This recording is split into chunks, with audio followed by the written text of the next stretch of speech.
تخيل كده، حيوان شكله نمر وصوته زي الكلب وبطنه فيها جراب زي الكنجر. ده اسمه نمر تسمانيا أو ثايلسين. آخر واحد منه مات سنة 1936. كان بيخلي المزارعين يسيبوا أراضيهم خوفا من افتراسه للغنم. لو حابب تعرف قصته ومين شبهه دلوقتي، اعمل لايك للفيديو واشترك في القناة عشان يوصلك كل جديد. بص بقى، نمر تسمانيا كان عايش في أستراليا وتسمانيا. جسمه زي ذئب نحيف بس مخطط زي النمر. كان يطلع بالليل يصيد فرايسه بهدوء زي الضباع والذئاب الحالية، بس الفرق إنه كان عنده فك واسع جدا يفتح 120 درجة. مفيش حيوان بري دلوقتي عنده نفس القوة دي غير شوية ضباع ضخمة في أفريقيا.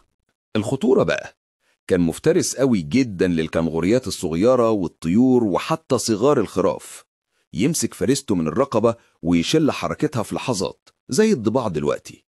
بس الصيد الجائر واتهامه زور انه بيقتل كل الماشية خلاه يتصاد بكميات رهيبة لحد ما اختفى. تفتكر لو كان عايش دلوقتي كان هيكون أخطر من الضباع ولا لأ؟